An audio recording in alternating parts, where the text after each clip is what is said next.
అన్ని పండుగలేమో కానీ దసరా అంటే ధూమ్ ధామ్గా చేసుకునే పండుగ. ఓ దిక్కు నవరాత్రుల పేరు మీద భక్తిగా పూజలు చేసుకుంటేనే ఇంకో దిక్కు బతుకమ్మతోని పాటుగా మస్తు ఆటలు పాటలు డీజేలు కోలాటలు దాండియాలతోని అందరు సంబరాలు చేసుకుంటారు.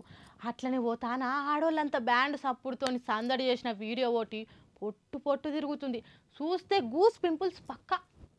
అన్ని పండుగలు ఒక ఎత్తు అయితే దసరా పండుగ ఇంకో ఎత్తు. నవరాత్రుల పేరు మీద దేశమంతా దేత్తడిగా సంబరాలు చేస్తుంటారు. మన తాన బతుకమ్మ కోలాటలు ఎట్లనో ఒక్కో తాన దాండియా గర్భ అనుకుంటా తీరొక్క రకంగా ఆడి వాడుతుంటారు. అట్లనే ముంబైలో ఓ తాన అమ్మవారిని నిలబెడితే ఆడ ఆడోళ్ళంతా కూడి బ్యాండ్ కొట్టి ధూమ్ ధామ్ చేసిర్రు. ఇట్లా మరి ఎప్పటి సంది ప్రాక్టీస్ ఉందో ఏమో గాని ఒక్కరు కూడా అటు ఇటు కాకుండా అందరు ఒక్క తీరుగా బ్యాండ్ కొడుతుండే వరకల్లా చూసినా కొద్ది చూడబుద్ధి అవుతుంది కదా. మామూలుగా మొగోళ్ళు బ్యాండ్ కొట్టుడే కామనే గాని దుర్గా నవరాత్రులు అంటేనే అమ్మవారిని గొల్చే పండుగ. అందుకే ఇట్లా ఆడోళ్లే మాకేం తక్కువ అని ఇట్లా ముంగట్టుకొచ్చినట్టుర్రు. ఇక ఆడున్నోళ్ళు మనమే చూసి ఖుషి అయితే ఎట్లా, అందరు చూసి మురిచిపోవాలి కదా అని వీడియో తీసి సోషల్ మీడియాలో పెట్టే వరకల్లా మస్తు వైరల్ అయి వాట్సాప్ స్టేటస్లకు ఇన్స్టా పోస్ట్ లెక్క పట్టింది ఈ వీడియో. ఇప్పుడే ఇట్లుంటే ఇంకా దసరా నాటికి దేశం మీద ఏ తీర్లుంటాయో ఇక సంబరాలు చూడాలి.